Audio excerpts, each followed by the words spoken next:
Continuamos con la unidad temática 5. El día de ayer nos ocupamos de los anticonceptivos hormonales, ¿ya? Revisamos, perdón, un momentito, voy a sacar porque he estado, me disculpan un momentito, voy a sacar, sí, podemos continuar, ¿ya? A ver, chicos, vamos. ¿Cómo les decía? Me falta grabar. ¿Cómo Recording les in decía? progress. Ya continuamos con la unidad temática 5, ¿ya? Y en esta vez nos vamos a ocupar de la farmacología de la enfermedad ácido péptica, fármacos antiulcerosos, fármacos protectores de la mucosa gástrica, ¿ya? Entonces, aquí, ¿ya? A ver, ya en clases anteriores nos hemos ocupado, pues, repetimos siempre, la farmacología autonómica, ¿ya? Farmacología del sistema nervioso central, farmacología de las hormonas esteroideas. En esta oportunidad ya hemos desarrollado a glucocorticoides, mineralcorticoides, y ayer nos ocupamos de los anticonceptivos hormonales, específicamente estrógenos, progestágenos y andrógenos. ¿Cuál era la importancia aquí? La conclusión final, digamos, de esta actividad académica que desarrollamos el día de ayer: conocer, dominar, diría, identificar el ciclo ovárico. Antes de administrar estas hormonas, sobre todo con fines anticonceptivos, antes de ello, ¿qué debemos hacer? Identificar la fisiología del ciclo ovárico, el rol fisiológico de los estrógenos, de los progestágenos, de los andrógenos. Entonces, y la importancia del ciclo ovárico en la salud física, psíquica y emocional de las mujeres, ¿ya? Tenemos como ustedes, como futuros médicos, profesionales de las ciencias médicas, profesionales de la salud y todos los profesionales de la salud que estamos involucrados en responsabilidades de salud pública, tenemos que contribuir con la educación. ¿La educación en qué consiste? En que el paciente, o sea, siempre cuando vemos los talleres y hemos visto en clases de seminario, decimos que el paciente tiene que estar informado de su patología, de su tratamiento que va a recibir. ¿Y quién le brinda esta información? El prescriptor, ¿ya? ¿Qué más tenemos aquí? Ayer comentábamos que todos tienen que conocer al profesional antes de prescribir, pero importante educar a que nuestras niñas, mujeres, conozcan, experimenten, sientan su ciclo ovárico. Aprendan a entenderlo, aprendan a involucrarse en ello para mejorarlo, para regularizarlo y evitar ya situaciones que desorienten el rol importante del ciclo ovárico, y las mujeres en adelante tomen decisiones en cuanto a su sexualidad plena, saludable, informada, y nadie pueda manipularla, ¿ya? Entonces, que esa información que se la va a brindar el profesional de la salud vaya acorde pues eh, con su, de acuerdo a sus, digamos, características, o como dicen ustedes en medicina, su anamnesis, ¿no? O sea, sus características fisiológicas, socioculturales e inclusive epidemiológicas, ¿no? Entonces, qué importante es entender más allá del dominio de la parte medular del curso, que es la farmacocinética y la farmacodinamia, ¿ya?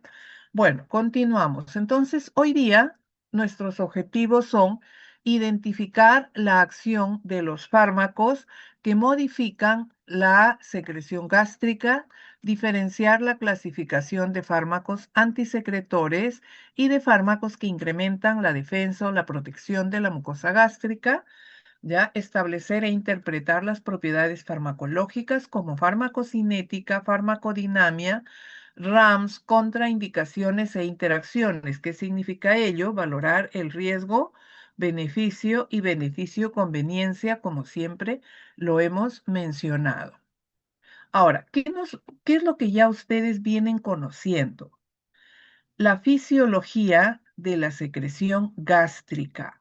La fisiopatología de la úlcera péptica probablemente ya lo conocen por su curso de fisiopatología que va a la par con nuestro curso, ¿ya? Y si no, vamos a recordar aquí muy ligeramente. Y lo que sí vamos a identificar aquí a los fármacos antisecretores o aquellos que inhiben la secreción del jugo gástrico, los vamos a identificar por grupos y aquellos que incrementan o que mejoran la defensa, protegen a la mucosa gástrica, ¿ya? Para referirnos a la enfermedad ácido-péptica o causada por la secreción de ácido, ¿ya? Y de jugos gástricos que son muy ácidos, o sea, tienen un pH muy ácido, ¿ya? Entonces, vamos a referirnos primero a la fisiología de la secreción gástrica, la fisiopatología de la úlcera péptica, ¿ya? La fisiología de la secreción gástrica, recordemos que el tracto gastrointestinal tiene inervación, digamos, propia, pero también recibe inervación principalmente del sistema nervioso simpático o parasimpático. Chicos, hola, chicos, ¿me oyen? ¿Me escuchan? ¿Me ven? Sí, doctora, sí se la escucha. Ya. Entonces, el sistema o el tracto digestivo recibe inervación simpática o parasimpática, o ambas, Ambas, doctora. ambas. ¿Cuál Ambas. predomina? ¿Simpática o parasimpática? Parasimpática. Parasimpática. Y aquí este es el sistema donde el sistema nervioso simpático relaja al tracto gastrointestinal, a diferencia de otros sistemas que contrae, que estimula. ¿Ya? La fisiopatología la vamos a ver más adelante y vamos a identificar a los fármacos antisecretores que inhiben la secreción de jugos gástricos, ¿ya? ¿A quiénes vamos a encontrar aquí? Principalmente a los antagonistas del receptor H2, ¿ya? Eh, Aquí encontramos a los antiulcerosos llamados antagonistas o antihistamínicos o anti-H2, ¿ya? Como la familia de todos los que conocemos como ranitidina, cimetidina, por ejemplo, que su uso es bastante controversial actualmente. Los inhibidores de la bomba de protones, ¿ya? Estos que son quizás los más utilizados y de los cuales vamos a referirnos ahora, eh, para valorar el riesgo-beneficio. Aquellos que incrementan la protección o protegen o mejoran la acción de la mucosa gástrica, ¿ya? La mucosa gástrica puede ser agredida, dañada, ¿ya?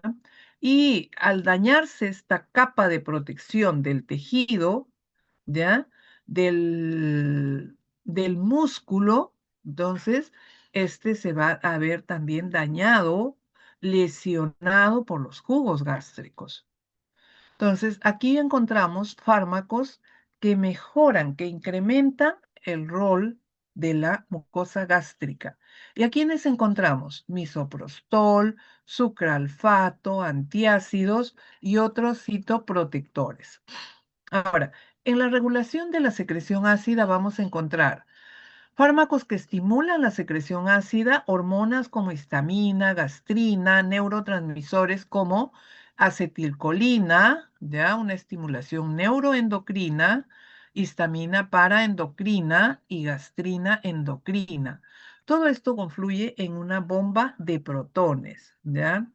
La sodio, la bomba de protones, potasio, hidrógeno, ATPasa.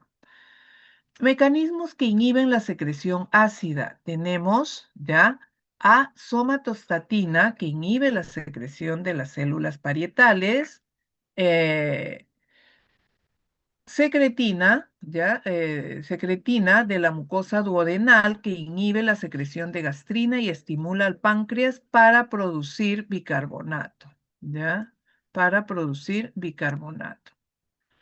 La secreción péptica, ya en las células parietales del cuerpo y del fondo gástrico, secretan pepsinógeno que se activa ya, y en un medio ácido menor a 4. Esta es la célula parietal, digamos. Aquí encontramos a la bomba sodio-potasio ATPasa. Eh, todos los mediadores ya que estimulan o inhiben la secreción ácida confluyen aquí en esta bomba ATPasa, hidrógeno, potasio o potasio, hidrógeno, ATPasa. ¿Ya? Desde la estimulación parasimpática, ¿ya?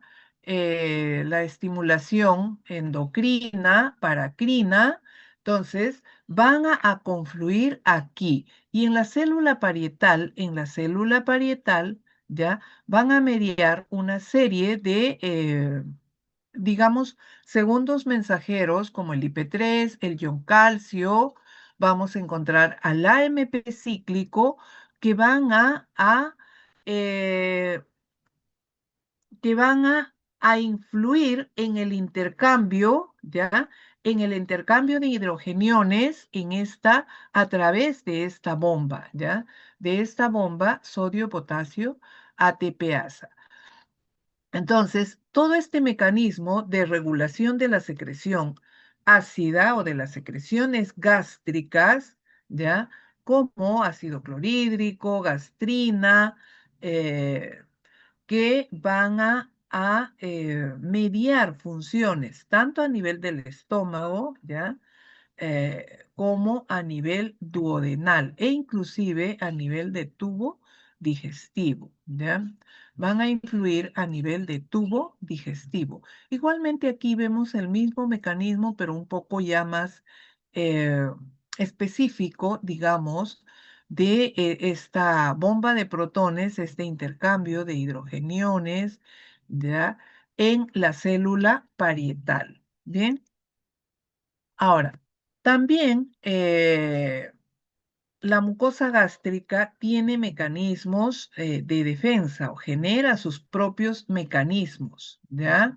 La secreción de bicarbonato desde las células epiteliales, ¿ya? Que va a contribuir a sabemos que el bicarbonato se va a comportar como un buffer, ¿ya? Que media el pH en el estómago. La barrera de moco que impide el contacto de la pepsina y otras enzimas proteolíticas con la mucosa. Entonces, eh, esta barrera de moco que se sintetiza eh, desde la intervención de prostaglandinas, ¿ya? Para mantener la integridad de la mucosa gástrica, y esta mucosa tiene una capacidad regenerativa. El flujo sanguíneo es indispensable también, o sea, esta zona es irrigada, sí.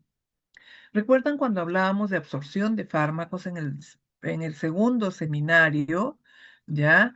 Entonces, la importancia del flujo sanguíneo. Y decíamos que el estómago es muy irrigado, pero no es una superficie de absorción para fármacos por esta gruesa capa de moco que impide que el fármaco atraviese membranas, ¿ya? Pero sí es un tejido bastante irrigado, o sea, la irrigación, el flujo sanguíneo es eh, favorable. Mecanismos de citoprotección adaptativa, ¿ya? Que induce la síntesis y liberación local de prostaglandinas, ¿ya? y estas median una reparación celular e inhiben la secreción de las células parietales. Bien, eh, dentro de la fisiopatología de la úlcera péptica o la enfermedad ácido gástrica, ¿ya? Escucho un poquito de ruido. Mi casa es cerca a un colegio, ¿ya? Y como es lunes, siempre hay ceremonias y es un colegio de bastante ruido.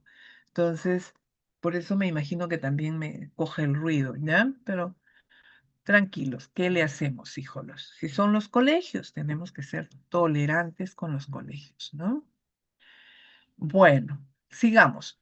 Eh, la fisiopatología. Balance, o sea, ¿cuándo aparece la úlcera gástrica? ¿Ya? La úlcera gástrica aparecen con algunos síntomas, ya como malestar, abalonamiento, dolor, regurgitación. Entonces, todas estas molestias son señales de que hay una lesión a nivel de la mucosa gástrica, ¿ya?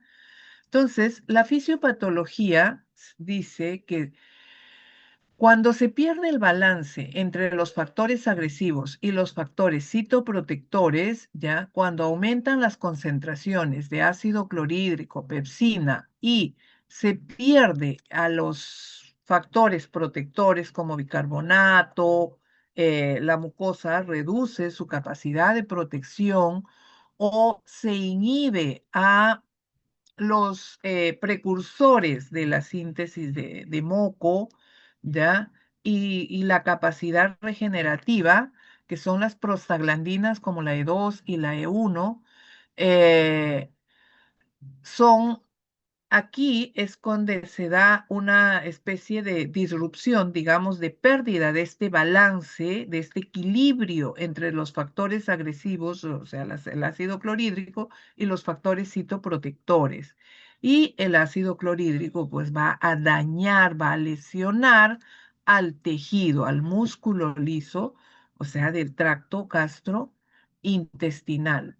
Entonces, no solo del estómago, sino también en intestino, también puede inclusive afectar, o sea, cuando éste tiende a acumularse por otros mecanismos, inclusive al tubo digestivo. Entonces, las causas de la úlcera péptica pueden ser el uso de fármacos como AINES, ¿ya? Eh, ¿Ustedes han leído y recuerdan el premio Nobel del 2005? ¿Mm?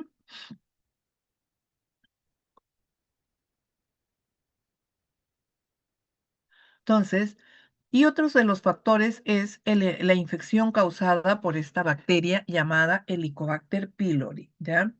Y cuando hay daño a la mucosa gástrica relacionado por otros factores, por ejemplo, uno de los factores directos y contribuyentes es el alcohol, ¿ya?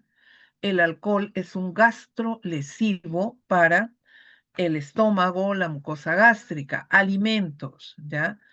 Eh, uno de nuestros alimentos, digamos, de bandera, ¿no?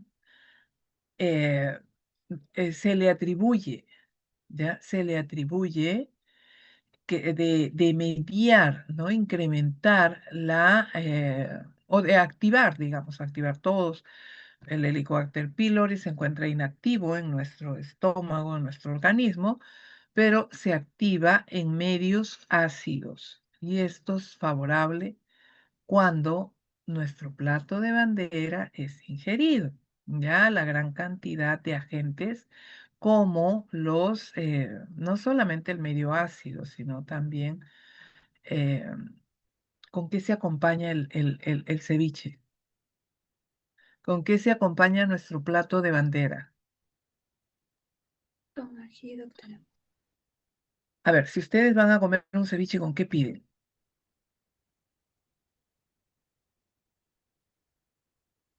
¿Mm? Chicos, chicos. con ají, dice Fabricio. Fabricio Morante dice con ají, con bastante ají, ¿no? Yo no me pido sin ají. No puedo, no toleraría el ají. Entonces, es uno también de los factores causantes. Esperemos que no sea nuestro plato de bandera, ¿no? Tan querido, apreciado, no solo por nosotros los peruanos, sino por todo el mundo. Entonces, cuidemos, por eso, cuidemos, evitemos otros factores agresores de la mucosa gástrica para disfrutar de nuestro plato de bandera. Muy bien, continuamos, chicos. Ahora, en la fisiopatología, ya el Helicobacter pylori va a causar una inflamación de la mucosa gástrica, ya hay, y esta bacteria ya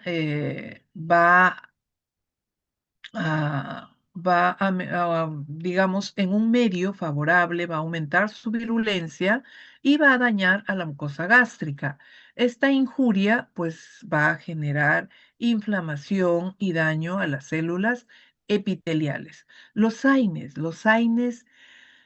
no selectivos, ya los hemos estudiado y todos los AINES, por la vía que administremos, van a producir úlcera gástrica. ¿Y por qué? Porque son inhibidores selectivos de COX, sobre todo COX-1, ya que es eh, la isoforma constitutiva y que va a estar relacionada con un rol fisiológico más que con un rol patológico.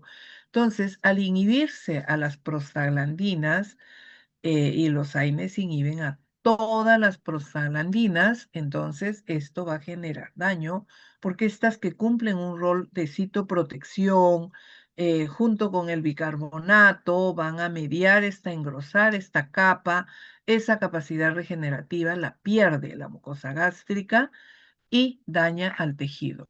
Igualmente que los corticoides. Recordemos que los corticoides, si los AINES inhiben a la enzima COX, los glucocorticoides actúan en un nivel más alto, digamos, de la vía del ácido araquidónico, ¿ya? Y además, pues otros factores que ya hemos mencionado, alcohol, tabaco, que son contribuyentes, ¿ya? Estilos de vida, eh, dietas, ¿ya? Dietas muy condimentadas, por ejemplo. La úlcera péptica y el papel de los AINES, lo que habíamos comentado. Entonces, aquí vemos una lesión y los AINES pueden ser de manera directa. Algunos dicen, no, el AINE debe recibirse con alimentos, antes de los alimentos o después de los alimentos. Si está recibiendo AINES como tratamiento, primero tenemos que asegurar su eficacia, ¿ya? Entonces, pero también para asegurar la seguridad, para garantizar la seguridad de estos AINES, ya tenemos que evaluar el riesgo y uno de ellos es la úlcera gástrica, el tiempo que se va a exponer a estos fármacos, ya. Entonces, eh, ¿cómo vamos a garantizar la eficacia? Administrando correctamente, ya. ¿Cuándo vamos a administrar? Siempre esto lo hemos comentado, lo hemos señalado, el por qué antes, durante o después de los alimentos. Siempre se recomienda después, ¿no? Nos dicen después, pero no es lo correcto, porque tenemos que asegurar que el fármaco alcance concentraciones plasmáticas. Debe administrarse antes de los alimentos. No, es que es irritante. Así administremos después, antes, por otra vía que no sea la oral, siempre va a producir úlcera gástrica. No se debe a la vía. Puede ser que dice que el ácido acetilsalicílico al ingresar al organismo va a liberar un hidrogenión, pero ese es mínimo el daño que puede producir en comparación con el mecanismo de acción del AINE, ¿ya?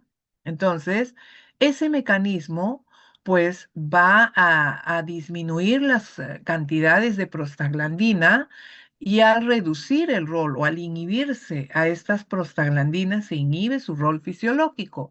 Entonces, ¿qué va a producir? Un aumento de la secreción de ácido gástrico, disminución de la producción de bicarbonato y se reduce el flujo sanguíneo en la zona y esto genera un daño a la mucosa, ¿ya?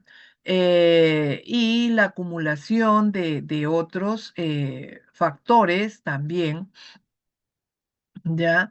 Como el aumento a la adherencia de neutrófilos en las células endoteliales vasculares y esto también va a contribuir con un aumento de radicales libres y una serie de factores que se van generando en todo este proceso, ¿ya?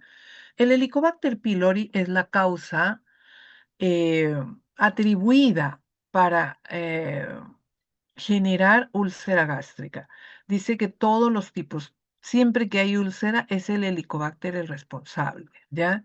Entonces, cuando se hablaba de Helicobacter pylori, hasta antes del premio Nobel de Barry Marshall y Robin Warren, entonces, eh, en este premio Nobel, ellos logran demostrar que es el Helicobacter pylori el responsable de la enfermedad úlcera-péptica o de la úlcera gástrica, ¿no? La úlcera péptica, la úlcera gástrica. Hasta ese momento era un mito, ¿no?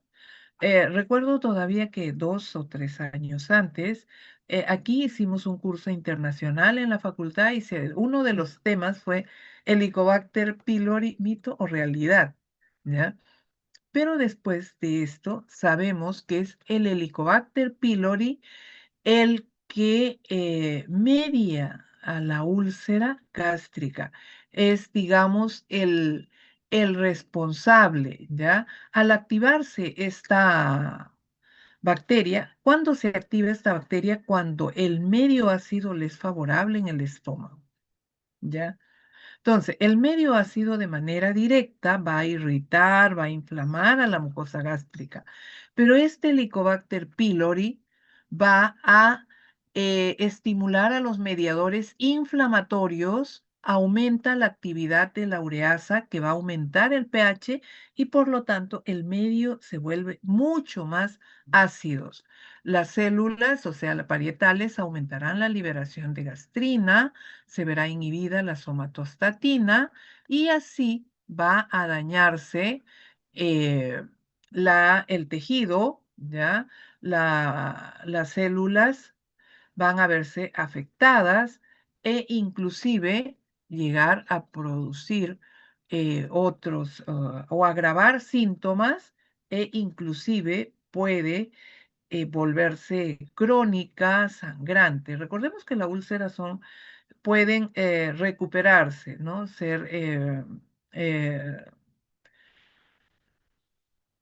Eh, el estómago tiene una capacidad, o esta mucosa gástrica tiene una capacidad recuperativa, pero si insisten estos factores, ¿ya? Causantes de úlcera, pues siempre va a haber recaídas recidivas, ¿ya? Que generen este daño a la mucosa gástrica, ¿ya? Entonces, el, el papel principal, ¿ya? Del ácido clorhídrico en la generación de la úlcera, las erosiones, inclusive la hemorragia que se produce a nivel gástrico, entonces tiene varios factores. Ya hemos comentado los más importantes, el mecanismo, pero también hay otros factores contribuyentes. Hay factores genéticos, sí, ¿ya? Ya hemos visto los AINES, estos son más agresivos o en aquellas personas que reciben AINER por tiempos prolongados y generalmente es población adulta mayor. El consumo de cigarrillo, de alcohol y también podemos relacionarlo con otras patologías como por ejemplo el síndrome de Solinger-Ellison, ¿no? Este tumor pancreático que pues tiende a aumentar la secreción de ácido y a reducir la producción de moco. EPOC, por ejemplo, también el alcoholismo crónico, la enfermedad de Crohn. Entonces, van a contribuir con un daño a la mucosa gástrica, ¿ya? Ahora, ¿cuál es el tratamiento? Primero, el tratamiento debe plantearse objetivos. Siempre hablamos de objetivos, plantearnos objetivos, individualizar para cada persona, para cada individuo. Aliviar el dolor, ¿ya? Porque esto genera dolor, esto va a generar dolor. eh, Curar la úlcera, prevenir la recurrencia y reducir las complicaciones. En pacientes donde se ha identificado al Helicobacter pylori y en una úlcera activa, ¿ya? En una úlcera activa, eh, ya con antecedente, con una historia complicada, entonces el tratamiento debe estar orientado primero a erradicar el Helicobacter pylori, sanar o revertir la úlcera, esta herida, digamos, y a curar la enfermedad con un régimen, pues, costo efectivo, eficacia, seguridad, costo, eficacia, seguridad y el costo efectividad también, ya que vaya de la mano con ello. Y aquellos que reciben AINES, ya es revertir también la úlcera y el manejo del uso de estos AINES. Pueden ser suspendiendo el uso de AINES, podría ser una forma o buscando otras alternativas de tratamiento, ¿ya? El objetivo es sanar la úlcera en el menor tiempo, menor costo, ¿ya? Y pues para eh, proporcionar, ¿ya? Proporcionar un cuidado y no solamente un tratamiento farmacológico, sino también asegurar un tratamiento no farmacológico. Ahora vamos a ocuparnos de los antiulcerosos, ¿ya? Primero, los antisecretores. Aquí encontramos a los antihistamínicos o anti-H2, ¿ya? A los inhibidores de la bomba de protones como omeprazol, esomeprazol, lansoprazol. Neutralizantes de ácido, los antiácidos, protectores de la úlcera o del nicho ulceroso, los disacáridos sulfatados, el sucralfato, por ejemplo, compuestos de bismuto coloidal y potenciadores de mecanismos de defensa, tenemos a los análogos de prostaglandinas como misoprostol o al mismo sucralfato que también dice, se administra cuando la úlcera es eh, digamos, hay una erosión en el tejido y este tiende a adherirse a esta erosión y formar una capa protectora, ¿ya? Entonces, aquí tenemos a los tratamientos, ¿ya? Entonces, ¿cuáles son los mecanismos de los tratamientos? Lo vamos a ver aquí. O sea, cada uno de ellos tiene un tratamiento. Podríamos señalar que hay fármacos de acción específica como los antisecretores y los neutralizantes de ácidos son fármacos de acción inespecífica que no requieren un mecanismo de acción, como ya los hemos visto anteriormente. ¿Hasta aquí alguna pregunta? Continuamos, chicos. Hola, Sí, doctora. chicos. Todo claro, ¿Todo doctora. bien? ¿Sí? No creo. Ya. Perdón.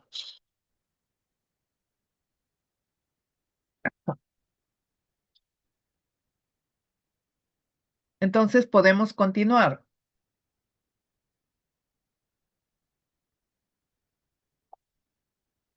Sí, doctora. Muy bien, entonces vamos a continuar con nuestra actividad, ¿ya?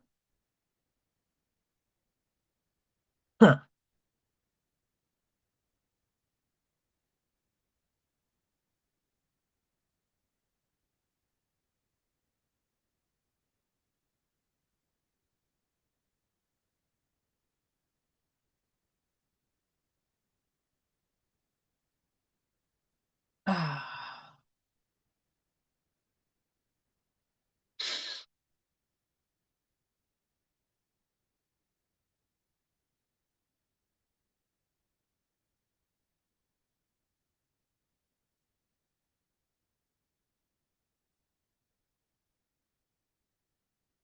Muy bien, entonces seguimos, ¿ya? Seguimos. Vamos a seguir, ¿ya? Oye, ya. Ves. Bien, entonces aquí tenemos la clasificación, ya, por ejemplo, donde actúan los antihistamínicos anti-H2. Recordemos que encontramos receptores para histamina, receptores H2 en las células parietales, ya. Misoprostol se va a unir a este nivel junto a prostaglandinas, donde va a generar toda una cascada de un proceso de regeneración.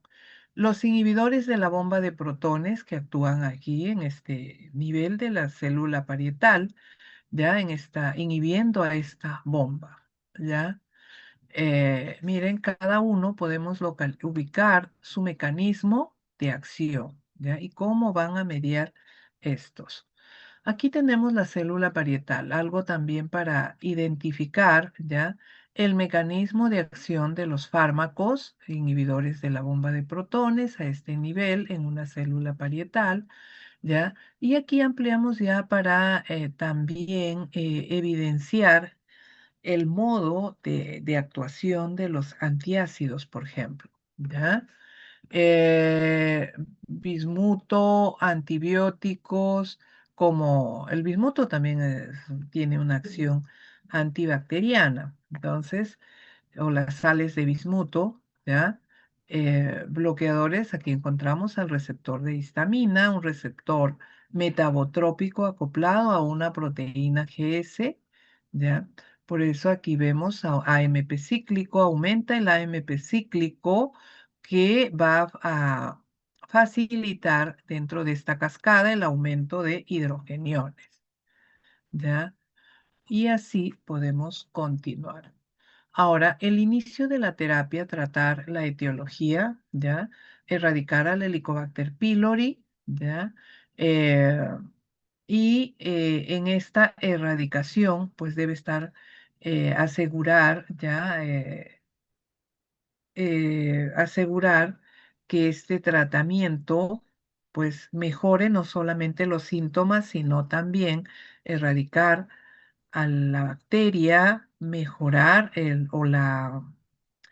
regenerar el tejido gastrointestinal, la mucosa gástrica, ¿ya? La adición de en adición a la erradicación, ¿ya? Es asociada con baja recurrencia, está asociada con baja recurrencia de úlcera gástrica y duodenal, ¿ya? En los que no tuvieron terapia antisecretora. Descontinuar el uso de AINES, su uso está asociado con incremento de complicaciones en la úlcera péptica. Los antisecretores, ¿ya? Eh, los antisecretores vamos a encontrar a los antihistamínicos anti-H2 y a los inhibidores de la bomba de protones. Estos que son los que reducen la secreción de jugo gástrico, como lo podemos apreciar en este mecanismo, ¿ya? Y eh, es importante incluir en el tratamiento un antisecretor. ¿Por qué? Porque en el proceso de erradicación, o sea, la mejora va a ser lenta o más prolongada si no incluimos uno de estos o no se selecciona a uno de estos fármacos. Los antihistamínicos, ¿ya? Los antagonistas del receptor H2, cimetidina, ranitidina, famotidina y nisatidina. Cimetidina, eh, muy eficaz, pero se ha retirado, se ha limitado su uso, ¿ya? Por los efectos, sobre todo en hombres, ¿ya? Eh, Efectos adversos, ¿ya? Específicamente, o se ha evidenciado más en hombres. En Perú se usa, o sea, el único, digamos, fármaco aprobado y que se ha utilizado por muchos años es ranitidina, cuando se dejó asimetidina, ¿no? Ya hace varias décadas. Pero ranitidina es el prototipo, digamos, dentro de estos antagonistas del receptor H2, pero también ahora está con una alerta, ¿ya? Y vamos a ver por qué, no de ahora, ya a inicios de este año o a fines del año pasado. ¿Se absorben muy bien? Sí, ¿ya? Eh, Puede reducirse o su absorción puede haberse afectada por alimentos. Se eliminan por vía hepática y renal, tienen una biodisponibilidad muy variable, ¿ya? En el caso o esta biodisponibilidad se va a ver afectada por un metabolismo de primer paso. Puede haber una diferencia entre la biodisponibilidad de cimetidina y de nisatidina, ¿ya? Atraviesan barrera hematoencefálica, atraviesan todas las barreras, ¿ya? Y su eliminación vía renal se va a ver afectado en aquellos que tienen alguna insuficiencia renal o hepática, ¿ya? Entonces, ¿qué significa esto? Que su tiempo de vida media se va a prolongar, ¿bien? Ahora, inhiben la secreción ácida por su mecanismo de acción, por antagonizar al receptor H2 en las células parietales. Esto va a mediar como un efecto primario la inhibición de la secreción ácida basal nocturna, la secreción de pepsina, ¿ya? Pero no mantiene los niveles, ¿ya? No mantiene los niveles sostenidos de pH intragástrico superiores a 4. ¿Tiene un menor efecto que los inhibidores de la bomba de protones? Sí, sí, y lo vemos por qué. Por la localización de su mecanismo de acción. ¿Ya? Bien, estos tienen una alerta, dije, mira, es de este año esta alerta, ¿ya? Vamos a encontrar una de las razones por el cual simetidina se ha retirado es por la ginecomastia en hombres, ¿ya? Ginecomastia e impotencia y, que puede ser reversible, pero que ha afectado y se ha encontrado sobre todo en varones, ¿ya? Entonces quedó ranitidina, pero que ranitidina, ¿ya? Eh, tiene efectos propios de los antihistamínicos, ¿ya? Tiene efectos a nivel del sistema hematopoyético, se asocia a deficiencia de vitamina B12, efectos propios a nivel del sistema nervioso central, como la somnolencia, eh, y en sobredosis puede llegar a convulsiones. El caso de cimetidina es un inhibidor potente de la CYP1A2 y de la CYP2C9, 2D6 y pueden producir o puede ser un causante de interacciones a este nivel o una interacción farmacocinética. A nivel cardiovascular vamos a observar bradicardia, bloqueo auriculoventricular, prolongación de la onda QT y a nivel renal, nefritis intersticial, rara vez con cimetidina, ¿ya? ¿Qué se ha encontrado aquí en ranitidina? En algunas especialidades farmacéuticas que contienen ranitidina, no en todas, pero esta alerta se dio y aquí aparecieron muchas eh, especialidades de ranitidina de diferentes fabricantes que contenían este componente NMDA, un conservante, una sustancia que se le atribuye propiedades cancerígenas para los humanos. Por lo tanto, ya ha sido retirado. Entonces, ¿por qué? Porque se ha encontrado, o sea, cantidades superiores a las permitidas en su diseño, en su formulación, y esto ha llevado al retiro de ranitidina, ¿ya? Que ranitidina actualmente lo tenemos en stand-by, ya a la espera de mejoras en su formulación. Entonces ya había una alerta en España desde el año 2020, se ha extendido, revisado si todos las ranitidinas contenían este componente NMDA, ¿ya? ¿Hay interacciones? Por supuesto que sí, ¿ya? Los más, digamos, usados, los inhibidores de la bomba de protones. ¿Ya? ¿Quiénes son esta familia de fármacos? Bastante utilizadas, pero también son muy eficaces como antisecretores, como antiulcerosos, sí, pero a su vez también sus RAMs son de riesgo, ¿ya? Estos inhibidores covalentes irreversibles de la bomba de protones en las células parietales son fármacos conocidos o tienen como propiedad química, ¿ya? Son bases débiles, tienen un pKa, diría yo, de 4 a 5.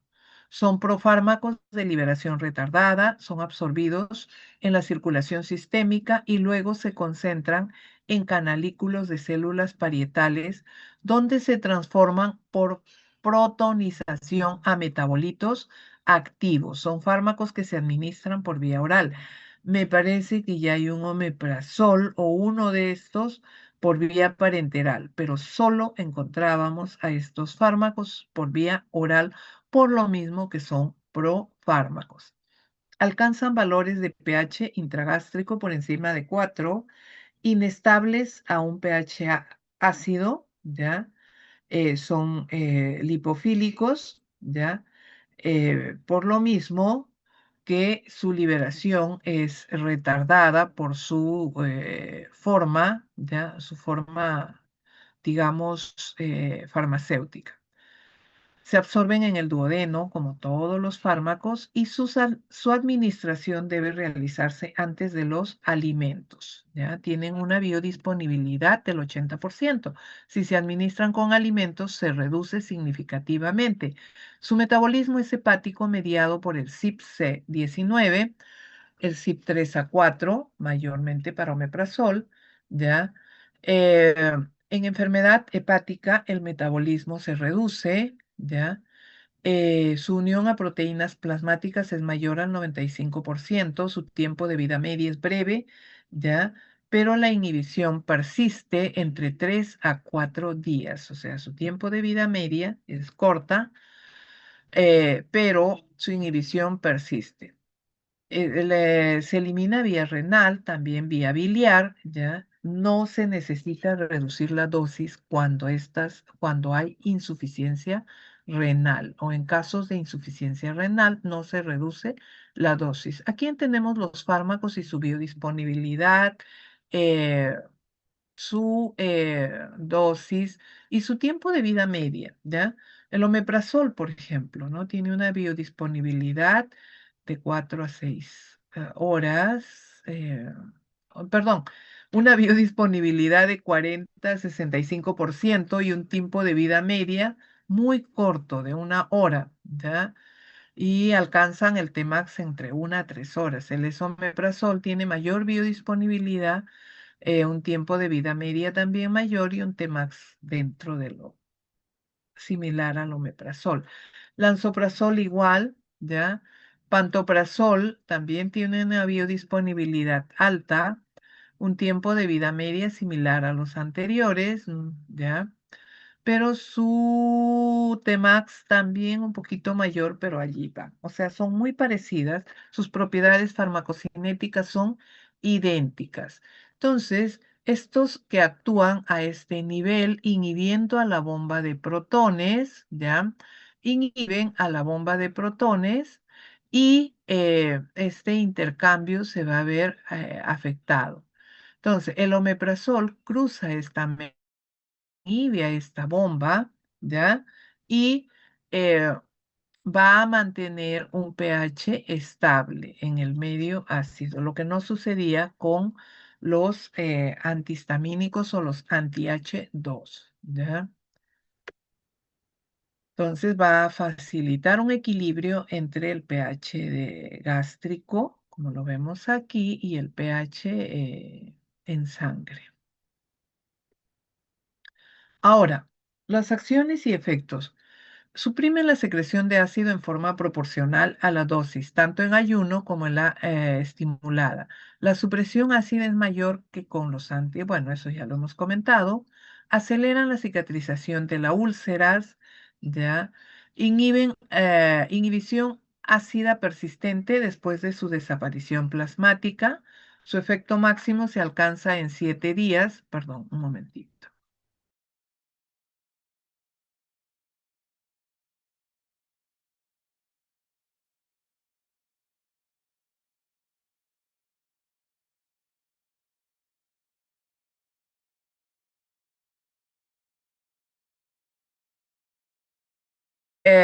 Ya, continuamos aquí y estábamos que la inhibición ácida persiste después de que el fármaco se elimina del plasma, o sea, se elimina del organismo. Su efecto máximo alcanzan en 7 días, algunos 20, las dosis de 20 a 30 miligramos de omeprazol durante 7 días tiende a reducir el 95% de la secreción ácida hasta en 3 a 4 días, luego del retiro del fármaco.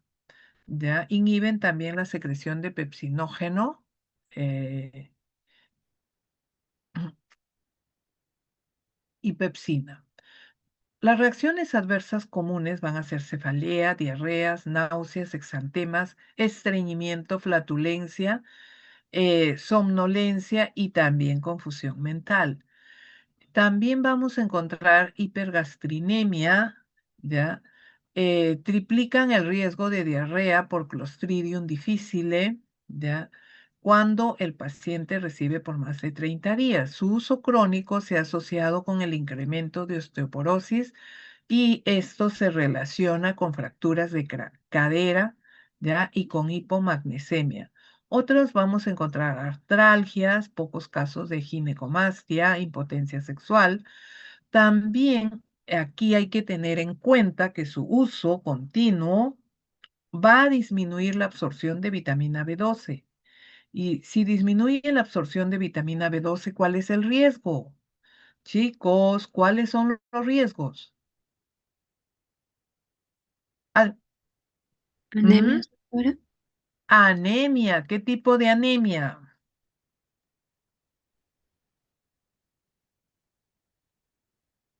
¿Qué tipo de anemia?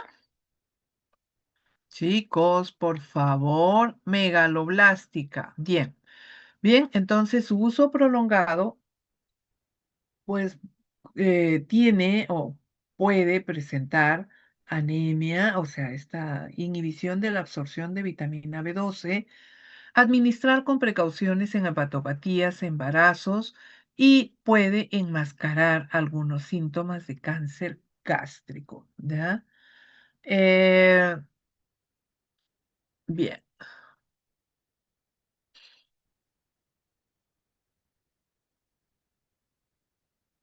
Ujú.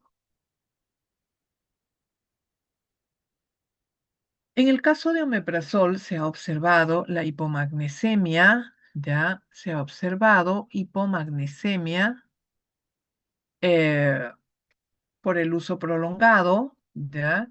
Eh, Esta también puede ser corregida administrando suplementos de magnesio. También nefritis intersticial, la deficiencia de vitamina B12 en tratamientos prolongados, ¿ya? Y puede incrementar el riesgo de infecciones gastrointestinales, disfunción hepática y disminuye el efecto del clopidogrel, ¿ya? Hay interacciones, sí, la inhibición de enzimas del citocromo, ya del CYP2C19, ya recordemos que estos son eh, inhibidores enzimáticos, ya. Entonces, inhiben a la enzima CYP2C19 o reducir también o inhibir débilmente a otras como el CYP1A2. Disminuye el metabolismo, o sea, estos inhibidores de la bomba de protones disminuyen el metabolismo de warfarina, diazepam, fenilhidantoína. A largo plazo, nuevamente repetimos, disminuye la absorción de vitamina B12, disminuye la secreción ácida, disminuye la absorción de ketoconazol, ¿ya? Eh, de otros antibióticos como ampicilina, sales de hierro, tiroxina, calcio, algunos antirretrovirales, incrementa la absorción de dioxina, nifedipino y furosemida. Los usos para tratar la úlcera gástrica, en general, todos los tipos de úlcera gástrica, ¿ya? En casos de reflujo, síndrome de Solinger-Ellison, en pacientes hospitalizados que no toleran la vía oral, esomeprazol, es lo que les mencionaba, esomeprazol y omeprazol se administran por vía endovenosa. Se usan en combinación con antimicrobianos para erradicar el Helicobacter pylori, ¿ya? Son muy efectivos en esofagitis por reflujo y pueden revertir el esófago de Barrett, reducen el riesgo de resangrado, necesidad de cirugía y mortalidad, sangrado digestivo secundario o úlcera péptica, sobre todo en pacientes de alto riesgo, cuando hay sangrado digestivo, inclusive de causa desconocida, ¿ya? Vamos a ver una eficacia comparativa entre los antihistamínicos anti-H2 y los inhibidores de la bomba de protones. Por supuesto que estos son más efectivos en prevenir toxicidad gastroduodenal en úlceras asociadas por AINES o también cuando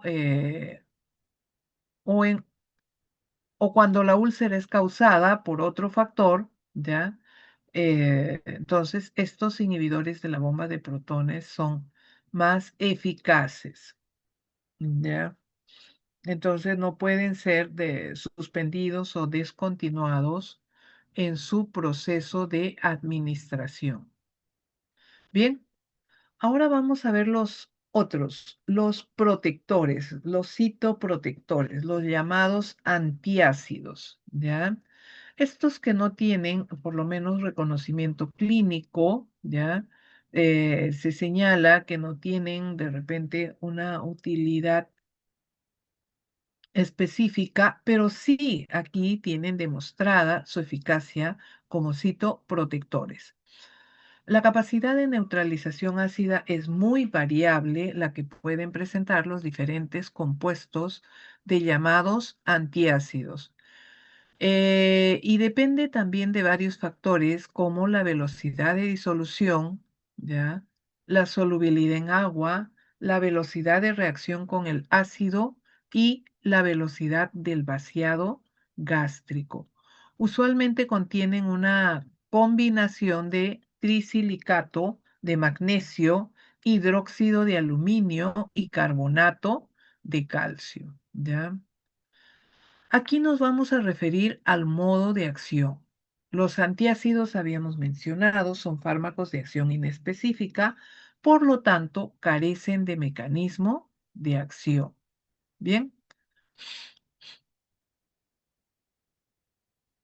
a ver, aquí los antiácidos, vamos a ver, como haces débiles, reaccionan con el ácido clorhídrico para formar una sal y agua. Disminuyen rápidamente la acidez intragástrica, neutralizan la acidez gástrica y reducen la liberación del ácido al duodeno, ¿ya?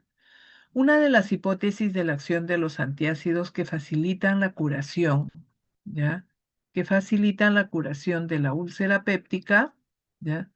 Tenemos al hidróxido de aluminio, ¿ya? Se une a factores de crecimiento y fortalece su unión, ¿ya? A úlceras experimentales posiblemente para liberar el factor de crecimiento a mucosas. Promueve la angiogénesis en mucosas e injuria, se unen a ácidos biliares y también inhiben la actividad péptica, ¿ya? Eh, digamos que los metales pesados suprimen la secreción de ácido, pero no erradican al Helicobacter pylori, ¿ya?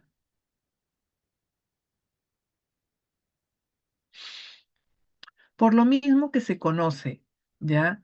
La efectividad de los inhibidores de la bomba de protones, eh, Los antiácidos no son usados en el tratamiento de úlcera péptica. Su rol es limitado para tratar, digamos, pirosis asociado con enfermedad de reflujo gastroesofágico, dispepsias no ulcerosas. Bien, ¿hay algunos efectos adversos? Sí, aquí vamos a hacer un alto. Me dan 2, 3 minutos, ¿ya? Así que pueden estirar los huesos, eh, tomar líquido, ¿ya? Vamos a hacer un alto de 3 minutos, ¿ya? Para yo también traer agua.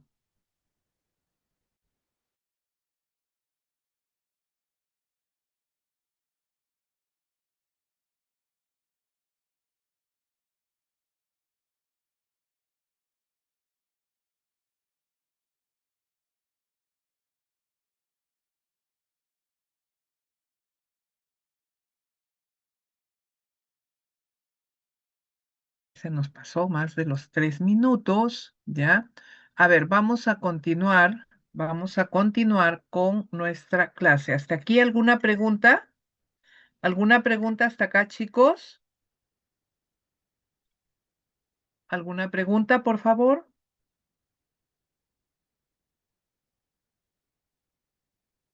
A ver, chicos, ¿alguna pregunta? Hola, ¿están allí?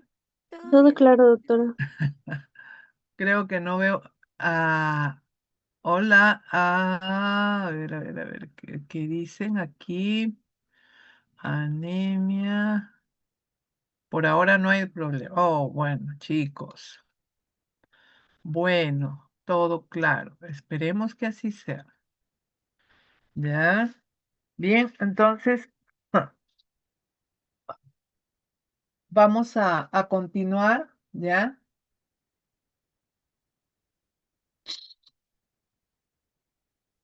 A ver,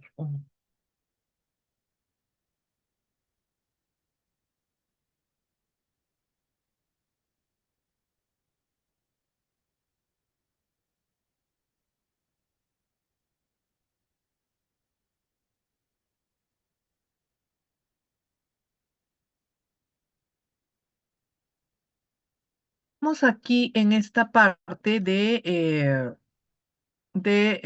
allá, almendra. Ya, los demás no tenemos en Perú, no se usan en Latinoamérica, ¿ya? Famotidina es de uso más en Europa. Acá no se ha usado, no encontramos mucho esos fármacos, ¿ya? Y poco a poco han ido siendo relegados, ¿ya? Entonces, si tenemos que elegir entre uno u otro fármaco en la actualidad, la primera opción van a ser los inhibidores de la bomba de protones, ¿ya? Eh, Se usaba cimetidina con muy buenos resultados antiulcerosos, pero estos efectos, ¿ya? Como ginecomastia incomoda, es un poco evidente esta RAM, ¿ya? Y en hombres, sobre todo en disminución de la libido, ha hecho que su uso sea relegado, ¿ya? Limitado. Entonces nos quedaba como alternativa ranitidina, ¿ya? Eh, y ranitidina, pues ahora por este componente, no es que la ranitidina sea el causante de cáncer, no, es un componente en su proceso de formulación. Entonces, en algún momento estos, yo me imagino, ya deben estar con nuevas propuestas los fabricantes, los titulares de los registros sanitarios, ¿ya? A nivel nacional, a nivel en todos los países, trabajando, buscando una alternativa para este componente. Entonces, realizando todos los estudios que ranitidina volverá en algún momento reformulado. ¿Qué se le dice? Es el componente. Entonces, estos han sido retirados, o sea, aún retirados del mercado, no los puede comercializar mientras usted no cambie o no demuestre con otro componente, otro ingrediente, otra sustancia química que no tenga pues estos efectos, ¿no? Entonces, ya se le había aprobado y eh, sospecho que sí, aquí también se ha empezado a relacionar con pacientes que lo han recibido por tiempos prolongados y luego han terminado con patologías oncológicas, ¿ya? Eh, Estos eran fármacos muy útiles. Luego aparecieron los inhibidores de la bomba de protones, pero por otro lado tenemos también con reacciones adversas preocupantes que deben ser monitoreadas. O sea, una inhibición de la absorción de vitamina B12 ya es crítico, porque esto va a inducir a una anemia megaloblástica, ¿ya?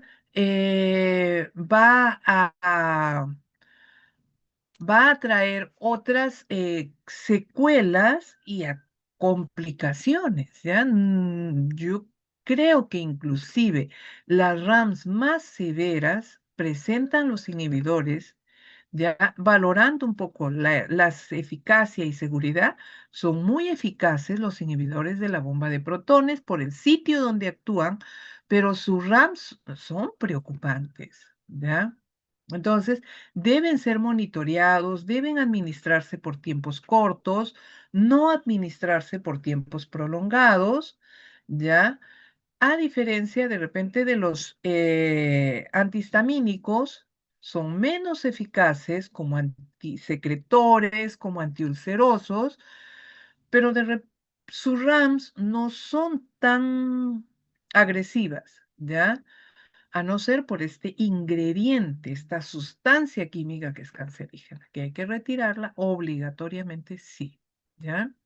Entonces, allí viene conocer ciertos detalles, aspectos que son muy precisos de estos fármacos. Ya su mecanismo de acción nos proporciona información de cuáles van a ser los efectos, cuáles van a ser los riesgos, la gravedad, la incidencia de las reacciones adversas. Bien, ahora estamos con los antiácidos. Los aparentemente inofensivos antiácidos también hay que preocuparse, ¿ya? También hay que preocuparse. Bien, entonces... uy, ya estamos con la hora, vamos a terminar. Ya les había dicho que para extendernos hoy día, por lo mismo del cambio que hicimos con el doctor Okamoto, ya 10 minutos más. Depende de la cantidad consumida y la duración, ¿ya? Dentro de sus RAMs, sobre todo los que contienen magnesio, causan diarrea, hipermagnesemia, ¿ya? Y esto puede ser peligroso en pacientes con insuficiencia renal. Algunos antiácidos pueden contener sodio y el sobrevolumen puede afectar también a pacientes que sean susceptibles. La ingestión de grandes cantidades de calcio, ¿ya? Y álcalis absorbibles, particularmente el carbonato, pueden conducir a una hipercalcemia, una alcalosis e injuria renal aguda o crónica, ¿ya? El riesgo con los antiácidos generalmente se va a evidenciar a nivel renal, ¿ya? Y puede presentarse un síndrome o un probable síndrome conocido como el Mil-Alcali. Retención significativa de aluminio, ¿ya? Solamente ocurre en pacientes con insuficiencia renal y puede producir una neurotoxicidad, anemia, tratamiento prolongado, o frente a estos tratamientos prolongados, ¿ya? El hidróxido de aluminio bloquea la absorción intersticial de fosfato, ¿ya? Y esto puede generar una hipofosfatemia, especialmente en pacientes con dieta baja en fosfatos o depresión por otras razones. Aquí vamos a encontrar al bicarbonato de sodio, ¿ya?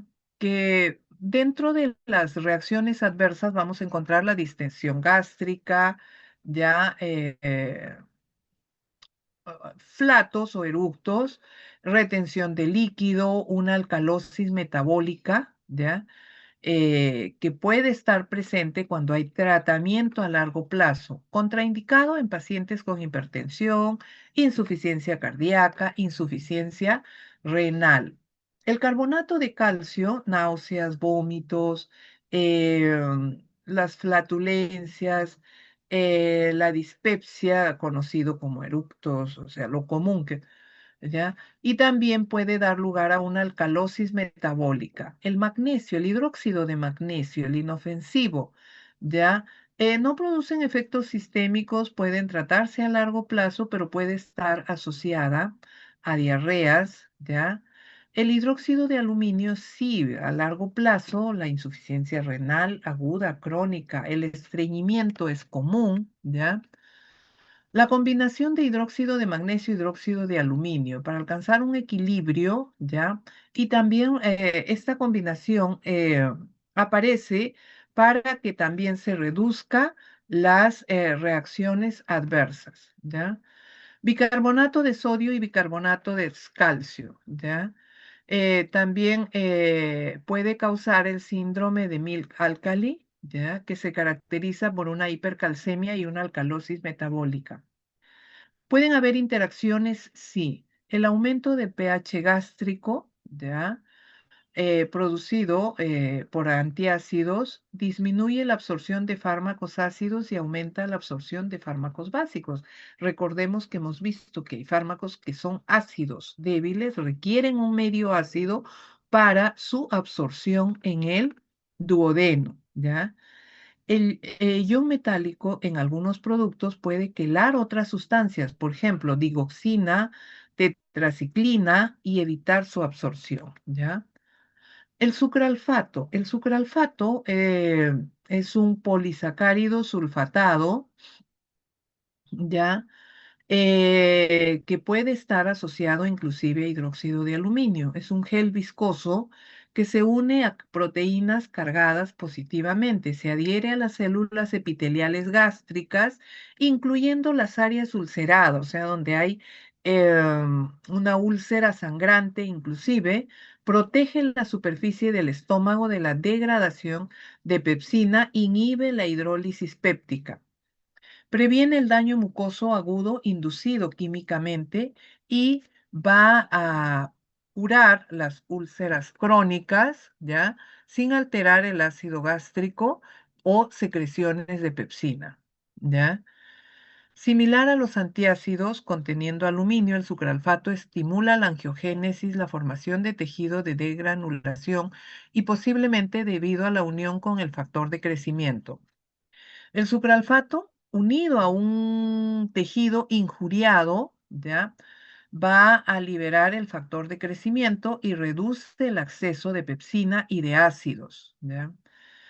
Entonces, este sucralfato es de elección, ¿ya? Tanto en úlcera gástrica, sea el factor, el agente causante, así también como cuando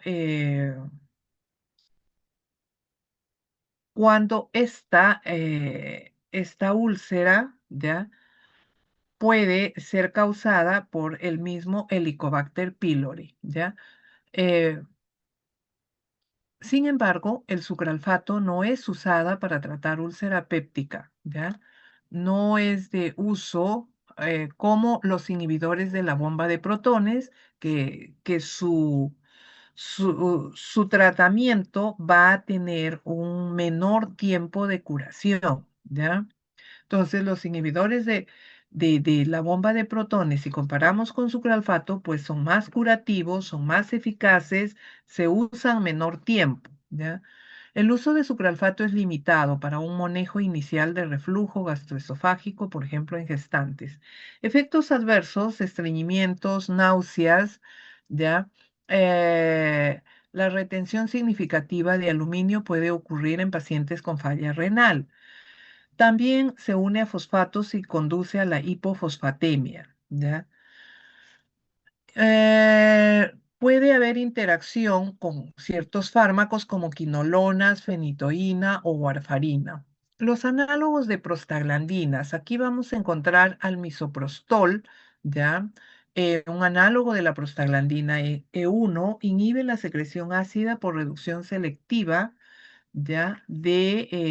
Por reducción selectiva de la histamina en las células parietales y va a generar adenosina monofosfato cíclico en respuesta a histamina. Estimula la producción de bicarbonato y moco, reemplaza a las prostaglandinas ya que han sido inhibidas por algún AINE. Las prostaglandinas también fortalecen los mecanismos de defensa de la mucosa.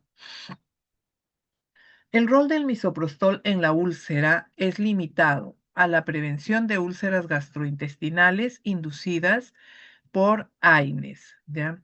Está contraindicado en gestantes por sus efectos oxitóxicos de este análogo. Tiene efectos oxitóxicos y esto aumenta la contracción uterina. Dentro de las RAMS vamos a encontrar calambres musculares, dolor abdominal, diarrea, ¿ya? Estos efectos interfieren con digamos, con la complacencia en muchos pacientes.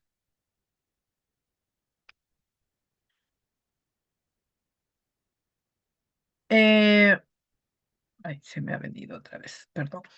Yo estoy regresando, estoy regresando.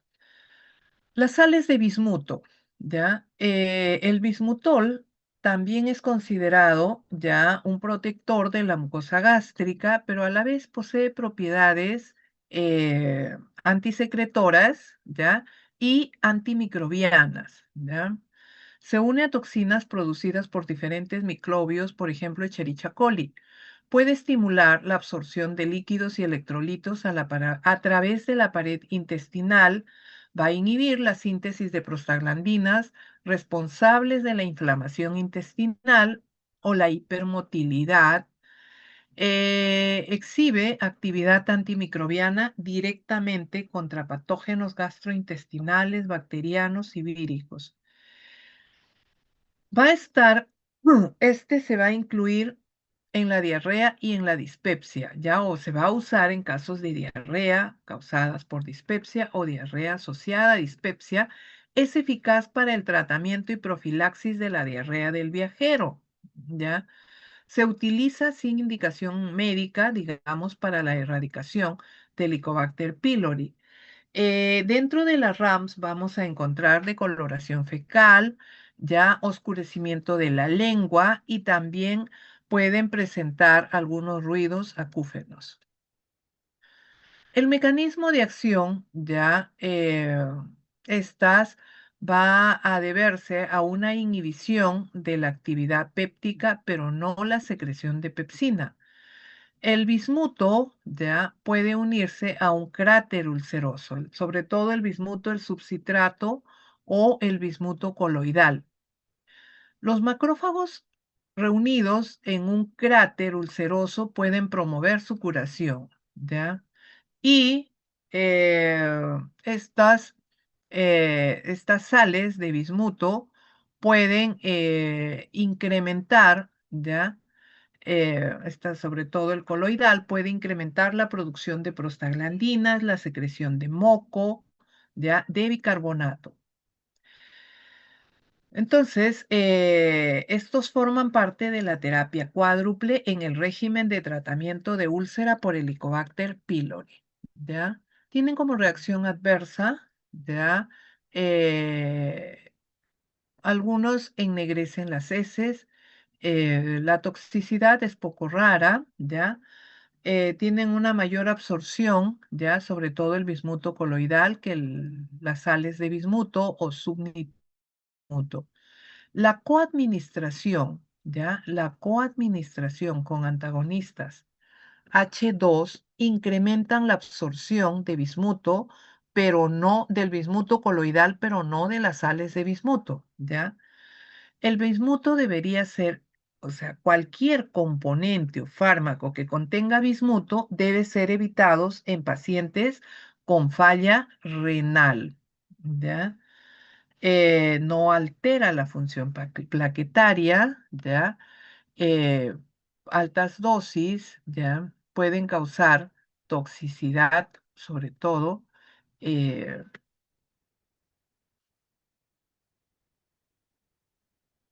pueden causar o pueden aumentar la toxicidad, ¿ya? Sobre todo a nivel de, a nivel renal, a nivel hepático, ¿ya? Es donde pueden agravar sus daños. El tratamiento en poblaciones especiales, por ejemplo en embarazo y lactancia, todos los antihistamínicos parecen ser seguros en gestantes. Eh, con cimetidina tiene más datos disponibles de seguridad. La cimetidina se concentra en leche materna, pero no son compatibles con la lactancia. La experiencia con inhibidores de la bomba de protones es más limitada en el caso de lactancia, ¿ya? Estudios sugieren que son probablemente seguros. Existe eh, experiencias, ¿ya? De secreción láctea de omeprazol, pantoprazol, ¿ya? A bajas concentraciones van a encontrarse en leche materna. Sin embargo, una gran proporción de ellos son destruidos por el jugo gástrico del infante. La mayoría de antiácidos son considerados seguros en embarazo y lactancia, compatibles con la lactancia.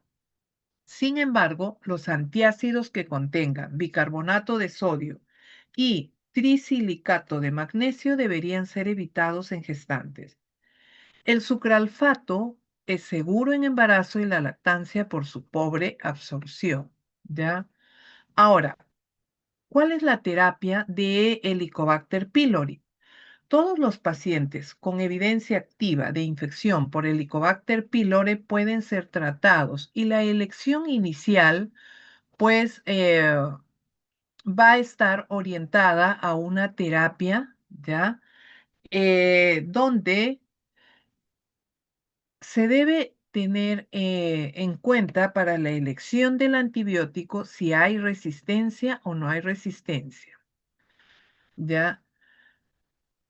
El riesgo de resistencia a macrólidos se puede ver cuando este ha sido expuesto en estos pacientes o en el paciente al que se va a administrar con anterioridad. Ya hay pacientes que han usado para otros procesos infecciosos estos fármacos y pues ya pudieron haber causado resistencia.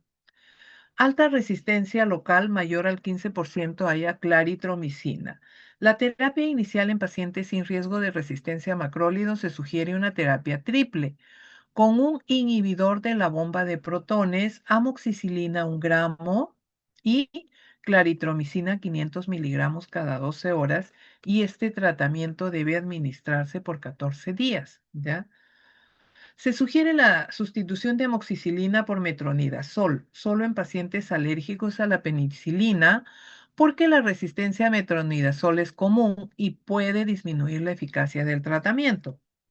Se sugiere terapia cuádruple con bismuto como tratamiento en pacientes con riesgo de resistencia a macrólidos.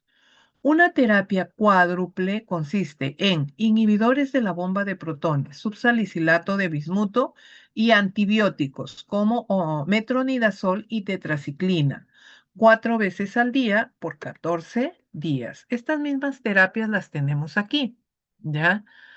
Terapia triple y terapia cuádruple un poco más resumida, ¿ya? Aquí también cuando es con claritromicina y combinación con amoxicilina, ¿ya? Clarotrim- Claritromicina cuando amoxicilina ha sido sustituida por metronidazol o tinidazol, ¿ya? Y cuando hay un esquema híbrido, ¿ya? Eh, un inhibidor de la bomba de protones, amoxicilina, ¿ya? Por 7 días. Un inhibidor de la bomba de protones, amoxicilina, claritromicina, más metronidazol o tinidazol por 7 días adicional. Bien, entonces hasta aquí tenemos, a ver, preguntas, chicos, justo los 10 minutos que les pedí. Preguntas. Hola,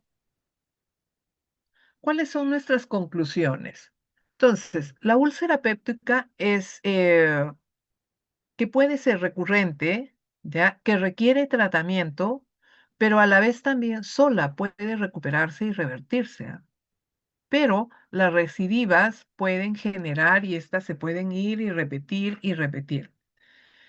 Ahora, esta úlcera puede generar otras complicaciones porque si es sangrante hay pérdidas de sangre y esto puede llevar a un cuadro de anemia, ¿ya?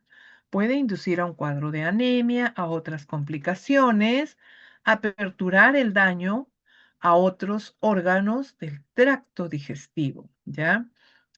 Principalmente estómago, esófago, duodeno, colon, pueden verse afectados, ¿ya? Entonces, ¿es importante, amerita tratamiento? Sí, pero hay que elegir en función a la necesidad del paciente, la dosis adecuada. Primero seleccionar a los fármacos y luego de estos su dosis adecuada y el tiempo de duración que debe ser muy bien monitoreado, ¿ya? Preguntas, chicos. ¿Preguntas? Doctora, ¿también podría causar daño al apéndice? Muy buena pregunta. Daño al apéndice. Mira, no hay evidencia, no se conoce, pero de que puede. Por lo mismo que genera, la úlcera puede generar una inflamación, sí. Ahora, ¿te refieres a la úlcera o al tratamiento? Al tratamiento, principalmente Ah, por eso. al tratamiento. No estaría tan vinculado, no hay evidencia, porque al contrario, ¿no? Mejora la inflamación. Si hay una inflamación gástrica que puede estar causada por la sintomatología y todo el mecanismo fisiopatológico de la úlcera, no hay una relación directa, ¿no? No la conozco. De repente en clínica la pueden encontrar. No he visto que haya una relación directa entre el tratamiento y los cuadros de apendicitis, y que incluso pueden llegar a ser agudas, ¿no? Bien, ¿alguna otra pregunta? Chicos, ¿alguna pregunta?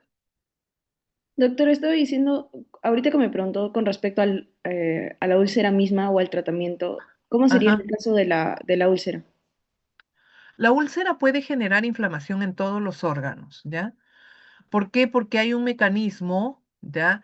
Que inhibe, si bien es cierto, el rol protector de la mucosa gástrica, pero esto se inicia desencadenando mediadores proinflamatorios, células, bacterias, no solo como en el Helicobacter pylori, también pueden estar involucradas otras bacterias, ¿ya?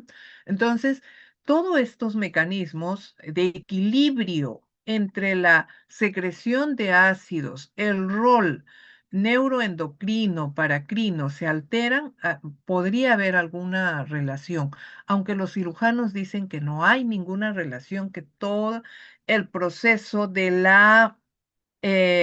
los cuadros de apendicitis, aún estos llegando a ser agudos, ¿ya? No tienen ninguna relación, ¿ya?